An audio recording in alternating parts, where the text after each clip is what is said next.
Assalamualaikum warahmatullahi wabarakatuh. Apa kabar anak-anakku semua? Semoga kita diberi kesehatan Allah Subhanahu wa taala sehingga dapat mengikuti pembelajaran dengan baik.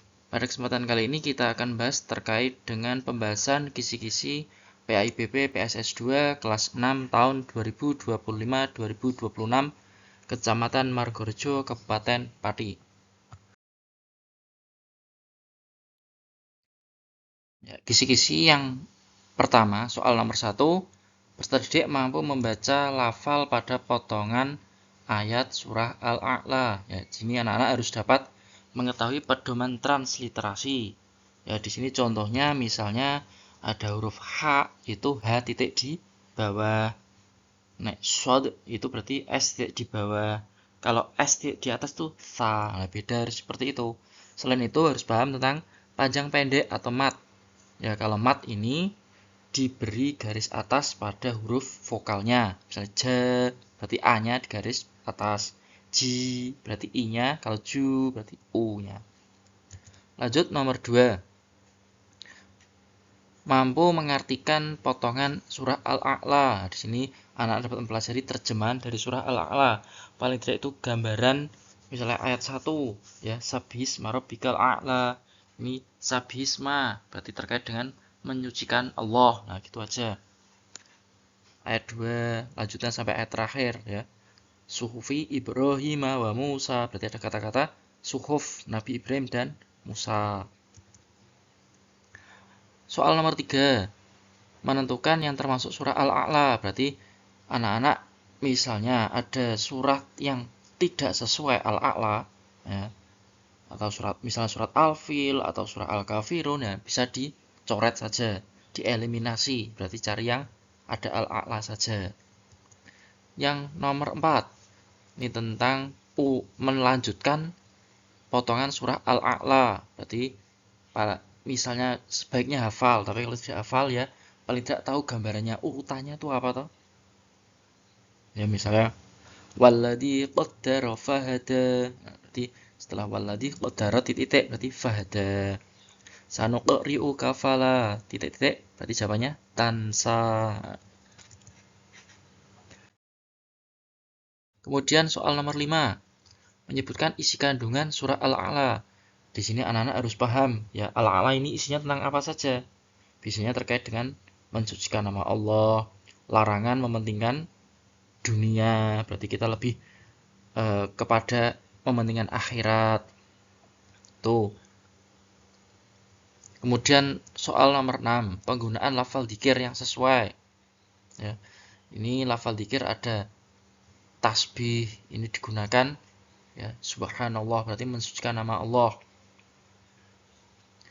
Tahmid digunakan ketika kita bersyukur kepada Allah, alhamdulillah. Takbir tentang keagungan Allah. Tarji ini misalnya kita terkena musibah ya, innalillahi ini. Atau istighfar ketika kita memohon ampunan kepada Allah. Nah, ini kita harus tahu penggunaan dari lafal tersebut. Kemudian nomor 7, ini menyebutkan zikir setelah sholat. Nah, zikir setelah sholat biasanya kita itu baca tasbih, tahmid, takbir sebanyak 33 kali ya. Subhanallah, subhanallah, alhamdulillah, alhamdulillah. Allahu Akbar itu 33 kali. Terus baca istighfar. Ini kadang ada yang sekali, ada yang 3 kali, ada yang 7 kali. Terus kemudian tahlil, ini beda-beda juga. Ada yang 7 kali, 11 kali, 17 kali. Nah, beda-beda. Kemudian nomor 8, ini mampu menyebutkan kesempurnaan karunia Allah. Ini ditunjukkan dengan bukti adanya ciptaan Allah yang sempurna. Misalnya ya, yang paling ringan ya, bentuknya apa? Bukti Allah itu mampu menciptakan sebuah tanaman dari sebutir biji. Bisa tumbuh menjadi daun, ada batang, ada bunga. Nah, ini merupakan contoh sederhana bukti kesempurnaan karunia dari Allah. Kemudian nomor 9, menentukan makna qadar secara istilah. Qadar secara istilah ini merupakan sebagai bentuk perwujudan atas ketetapan Allah, berarti realisasi atau pelaksanaan dari ketetapan Allah. Kemudian nomor 10, menjelaskan macam-macam takdir. Ini nomor 11 juga sama. Takdir itu ada dua, takdir mubrom dan mu'alak. Kalau mubrom ini takdir yang tidak dapat diubah dengan usaha manusia, dengan doa manusia. Contohnya seperti kematian, jodoh, kelahiran, ini terjadi kepada makhluk hidup. Terus terhadap alam semesta, ini contohnya pergantian siang dan malam. Terus kemudian pasang surut air laut, gerhana matahari, gerhana bulan. Nah, ini takdir mubrom. Kalau takdir mu'alak, ini takdir yang dapat diubah dengan usaha manusia, ya usaha ikhtiar dan doa. Contohnya jika ingin pandai harus belajar, jika ingin sembuh harus berobat, dan yang lainnya. Kemudian nomor 12. 12 dan 13 ini sama dengan nomor 10, 11 tadi ya. Takdir mubrom dan mu'alak. Kemudian nomor 14 dan 15. Di sini menentukan hikmah, qadha dan qadar. Jadi kita sesuaikan dengan pernyataan atau narasi yang dituliskan di situ. Ya, hikmahnya qadha dan qadar itu apa? Kemudian soal nomor 16. Sikap yang sesuai terhadap qadha dan qadar. Nah, berarti di sini yang kita pelajari itu ada sifat optimis, ya. Optimis ini yakin kalau berhasil, atau misalnya berprasangka baik, husnudzon kepada Allah, ini termasuk optimis. Ikhtiar itu merupakan usaha, ya. Usaha yang dilakukan. Kalau tawakal ini berserah diri setelah berusaha. Doa ini memohon kepada Allah. Terus ada sabar dan yang lainnya. Bisa dipelajari sendiri yang lain. Nomor 17 ya. Pengertian sabar. Nah, ini pasti jelas, sabar itu kemampuan untuk mengendalikan diri ya. Mau diberi cobaan apapun, kalau orang sabar pasti tidak akan muncul rasa putus asa, menyerah atau marah-marah. Nah, itu sabar berarti. Nomor 18. Jenis-jenis lingkungan. Secara umum lingkungan ini ada lingkungan biotik, itu lingkungan makhluk hidup, dan abiotik itu benda mati. Nomor 19. Mengidentifikasi manfaat menjaga lingkungan. Nah, kalau kita rajin menjaga lingkungan, nah manfaatnya apa? Berarti akan kembali kepada diri kita sendiri, ya, terhindar dari penyakit, lingkungan jadi bersih, nyaman, sehat, dan yang lain-lain. Soal nomor 20. Mampu menentukan penyebab kerusakan lingkungan sesuai dengan konsep Islam. Nah, kalau sesuai konsep Islam berarti kerusakan alam ini disebabkan oleh ulah manusia. Mengapa? Karena manusia memiliki rasa tidak pernah merasa puas. Ya, keinginan itu tidak ada batasnya. Makanya rata-rata kalau sudah menjadi satu keinginan terkabulkan, maka muncul keinginan yang lain seperti itu. Kemudian nomor 21, menunjukkan sikap yang sesuai terhadap lingkungan. Nah, ini kita harus situasional. Misalnya ada sampah berserakan, ya kita bersihkan, masukkan ke tempat sampah. Misalnya ada sampah plastik, ya bisa kita daur ulang. Misalnya kok kurangnya tanaman atau tumbuhan di sekitar kita, bisa kita menanam tumbuhan. Nah, ini itu jadi sesuai dengan situasional. Nomor 22, makna dari sunnah. Sunnah ini apabila dikerjakan maka dapat pahala, apabila ditinggalkan maka tidak berdosa. Ini pengertian dari sunnah. Kemudian nomor 23, menentukan macam-macam puasa sunnah. Ini 23 sampai 25. Ya. Ini hampir sama, kita harus paham Senin, Kamis. Ini merupakan puasa yang dicontohkan langsung oleh Rasulullah. Puasa Senin yaitu hari kelahiran Nabi Muhammad. Kalau Kamis di sini itu merupakan laporan amal ibadah kita dari malaikat kepada Allah. Puasa Syawal. Nah, di sini puasa Syawal ini puasa yang dilakukan selama 6 hari setelah tanggal 1 Syawal, setelah Idul Fitri. Terus Tasyua Asyura, ini tanggal 9 dan 10 Muharram. Tarwiyah Arafah, ini tanggal 8 dan 9 Zulhijjah. Ayyamul Bid, Ini merupakan puasa pertengahan di bulan Hijriah, tanggal 13, 14, 15 di setiap bulan Hijriah. Puasa Daud, ini berarti 1 hari puasa, 1 hari tidak puasa. Kemudian nomor 26, ini tentang mengetahui makna dari salah satu syarat sah puasa. Nah, syarat sah puasa ini ada Islam. Berarti orang yang sudah beragama Islam dengan membaca syahadatain, 2 kalimat syahadat. Berakal berarti tidak gila. Mumayyiz dapat membedakan yang baik dan yang buruk. Suci dari haid dan nifas, ini khusus perempuan. Ya, haid ini bulanan, kalau nifas ini kejadian setelah melahirkan. Niat berarti menyengaja untuk berbuat sesuatu, ini niat. Sesuai dengan waktu. Nah, berarti waktu yang diperbolehkan untuk puasa. Nomor 27, mengetahui tentang rukun puasa. Nah, di sini rukun puasa cuma 2, yaitu niat dan menahan diri dari hal-hal yang membatalkan puasa. Ini rukun puasa. Jadi salah satunya apabila tidak dilakukan, maka puasanya tidak sah. Ya, misalnya niat. Kok tidak niat ketika puasa, berarti puasanya tidak sah. Tapi misalnya ketika kita niat, kalau puasa sunnah ya, kalau puasa sunnah kita sampai setelah subuh, setelah sholat duha, ingat, aku belum batal melakukan hal yang membatalkan puasa. Aku mau puasa sunnah Senin, boleh, tetap sah puasanya.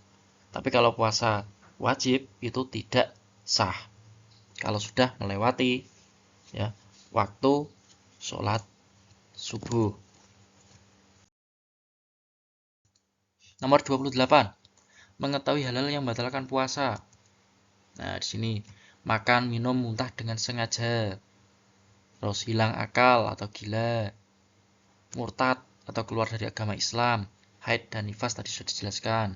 Nomor 29, mengetahui manfaat puasa. Kalau manfaat ini sesuatu yang langsung dirasakan ya saat puasa. Jadi puasa ini kalau dalam Islam itu sumutasihu, berarti puasalah kamu, niscaya kamu akan sehat. Nah, terus la'allakum tattaqun, menjadikan orang-orang yang bertakwa. Ini manfaatnya secara langsung. Terus kemudian nomor 30, hikmah puasa, pelajaran yang dapat kita ambil ya. Menjadikan kita memiliki rasa kasih sayang. Karena dengan puasa kita mengetahui bagaimana kehidupan setiap hari orang-orang yang kekurangan ya. Setiap hari kekurangan makanan. Nah, ini kita harus mengetahui itu.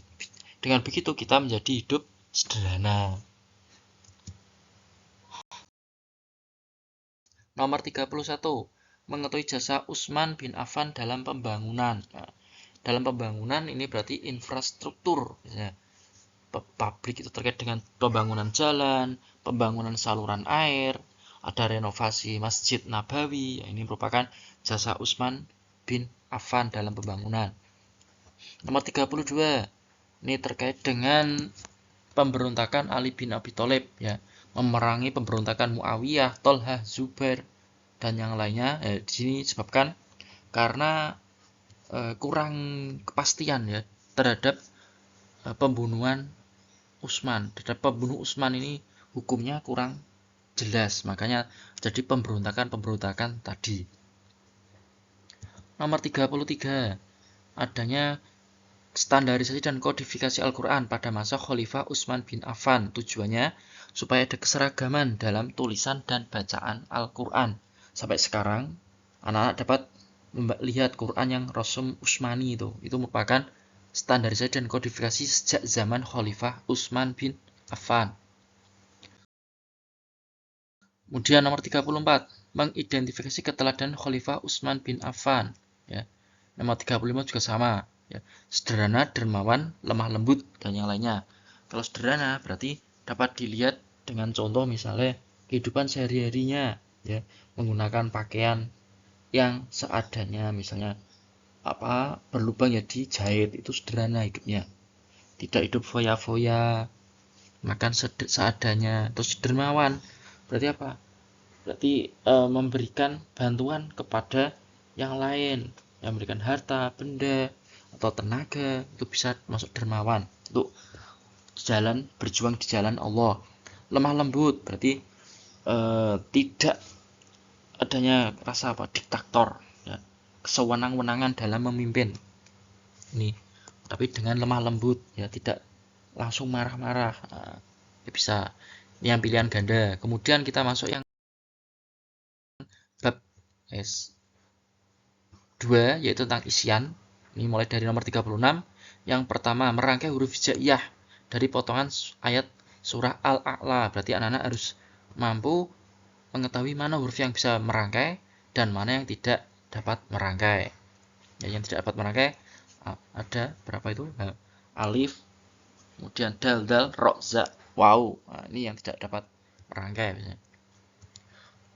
Terus nomor 37, di sini sama dengan tadi nomor 5 ya, memahami isi kandungan Al-A'la. Nomor 38, di sini mengetahui tentang qadha. Nah, arti qadha di sini ketetapan Allah yang tertulis di kitab Lauhul Mahfuz sejak zaman azali. Nah, ini pengertian dari qadha. Nomor 39. Nah, ini mampu menentukan sikap terhadap takdir Allah. Nah, apabila takdir Allah ya kita diberi kenikmatan, kita harus bersyukur dengan mengucapkan alhamdulillah. Kalau diberi cobaan harus bersabar ya. Misalnya dengan mengucapkan kalimat tarji, innalillahi wa inna ilaihi raji'un, bisa tuh cobaan, atau istighfar, astagfirullahaladzim, boleh. Nomor 40, mengetahui jenis kerusakan lingkungan. Nah, kerusakan lingkungan ini bisa terjadi dengan adanya pencemaran air, contohnya pembuangan limbah pabrik ke sungai, pencemaran udara, adanya asap-asap pembakaran, atau mungkin asap-asap pabrik yang tanpa filter, ini kan pencemaran udara. Terus pencemaran tanah, bisa pembuangan bahan-bahan kimia langsung di tanah secara langsung, itu bisa mengakibatkan adanya pencemaran tanah. Atau misalnya kerusakan lingkungan dengan melakukan penebangan hutan secara liar. Nah, ini mengakibatkan terjadinya hutan gundul, bisa tanah longsor, bisa menyebabkan banjir, dan musim kemarau bisa kekeringan. Kemudian nomor 41, menerapkan kepedulian terhadap lingkungan. Ya. Kita peduli terhadap lingkungan kita, bagaimana caranya? Ya, caranya bagaimana merawat lingkungan, misalnya membuang sampah pada tempatnya, menanam penghijauan atau reboisasi, mendaur ulang plastik. Ya, itu hal-hal untuk merawat lingkungan yang secara sederhana. Nomor 42, mengetahui makna puasa Syawal. Itu sudah ya. Puasa selama 6 hari. Ya. Ini pahalanya digabung dengan setelah puasa Ramadan selama 1 bulan, ini menjadi 1 tahun pahalanya. Kemudian 43, menentukan hukum suatu kegiatan dalam berpuasa. Ya, misalnya kita melakukan segala sesuatu itu bisa membatalkan puasa. Contohnya makan, minum muntah dengan sengaja, menjadikan makruh. Nah, misalnya gosok gigi pada siang hari, terus tidak batal. Saya makan tapi lupa, mengurangi pahala. Contohnya misalnya marah-marah, berbicara kotor, berbohong, bertengkar dengan teman, ini dapat mengurangi pahala atau bahkan hilang pahalanya. Nomor 44 dan 45, di sini kisah Utsman. Nah, kita harus mengetahui tentang keluarganya, nama ayah, ibu, istri dari Utsman dan Ali tadi. Terus kemudian awal masuk Islam, berarti termasuk orang-orang yang pertama kali masuk Islam atau as-sabiqunal awalun. Nah, di sini bahkan termasuk golongan orang-orang yang pertama kali masuk atau memeluk agama Islam. Kita lanjut untuk Rom 3 uraian nomor 46, mengetahui cara menyucikan nama Allah ya, dengan bacaan zikir ya. Tasbih itu subhanallah, tahmid alhamdulillah, takbir Allahu akbar, istighfar astagfirullahaladzim, tahlil la ilaha illallah, atau mungkin yang lain tarji innalillahi wa inna ilaihi raji'un, dan yang lainnya ya, haukalah bisa. Nomor 47, memberikan contoh takdir mubrom. Nah, takdir mubrom itu ada yang terjadi pada makhluk hidup ya, seperti kematian, kelahiran, jodoh, rizki. Kalau kemudian terjadi pada selain makhluk hidup, yaitu alam semesta, contohnya matahari terbit dari timur, peredaran tata surya, pergantian siang malam, terjadinya gerhana matahari, gerhana bulan, pasang surut air laut. Lah, ini contoh-contoh takdir mubrom. Kemudian nomor 48, menerapkan kepedulian terhadap lingkungan. Nah, bagaimana cara kita peduli terhadap lingkungan? Ya, saya membuang sampah di tempatnya, tidak menebang pohon sembarangan, melakukan reboisasi, mendaur ulang sampah anorganik seperti plastik, botol, kaca. Nomor 49, mengetahui ketentuan dalam menjalankan puasa. Ini belajar tentang syarat sah tadi sudah, syarat wajib, orang-orang yang diwajibkan puasa siapa saja, sunnah puasa, rukun puasa. Lah ini yang dipelajari untuk 49. Nomor 50 yang terakhir, mengidentifikasi jasa Khalifah Ali bin Abi Thalib. Nah, Ali bin Abi Thalib ini jasanya apa? Tentang pengembangan ilmu pengetahuan ya. Khususnya ilmu apa ya? Ada ilmu nahwu, ada syaraf, bahasa Arab dan yang lainnya terkait dengan Al-Qur'an intinya, supaya memahami Al-Qur'an tadi. Pengelolaan Baitul Mal ini terkait dengan perekonomian ya, keuangan negara. Kemudian pembenahan administrasi negara.